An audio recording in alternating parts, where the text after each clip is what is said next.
आपल्या मुलींसाठी आपण काहीतरी करायला हवंय. आम्ही सुद्धा मुस्लिम मुली नाही, आपल्याला हायस्कूल काढा आणि आपल्या मुलींना शिकू द्या शाळा. कारण त्यांची हुशारी एवढी होती पण त्यांना पुढे जाता येत नव्हतं. त्यासाठी हायस्कूल काढलं गुरुजींनी आणि अशा प्रकारे मुलींना मग तरी सुद्धा शाळेत प्रवेश द्यायला ते होऊ नये, मागे पुढे करायची नाही. आम्ही सांगतो नाही, जा तुम्ही शाळा शिका, पुढे 10वी पर्यंत तरी शिका. त्यामुळे तुमचा पुढे संसार जो आहे तो सुखाचा होणार आहे. त्यासाठी तुम्ही शिका. आणि मग पाटील सरांनी पुढे BEd वगैरे केला आणि या शाळेत लागले. हनुमान सर, पाटील सर माझेच विद्यार्थी आहे दोघं सुद्धा.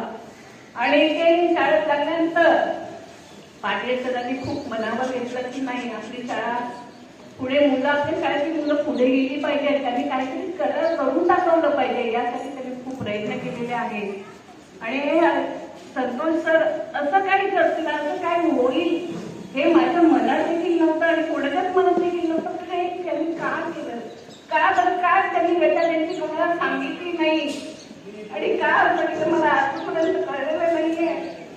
या गोष्टीला मला खूप वाईट वाटतंय. एवढे करून मी माझे 2 शब्द करतो.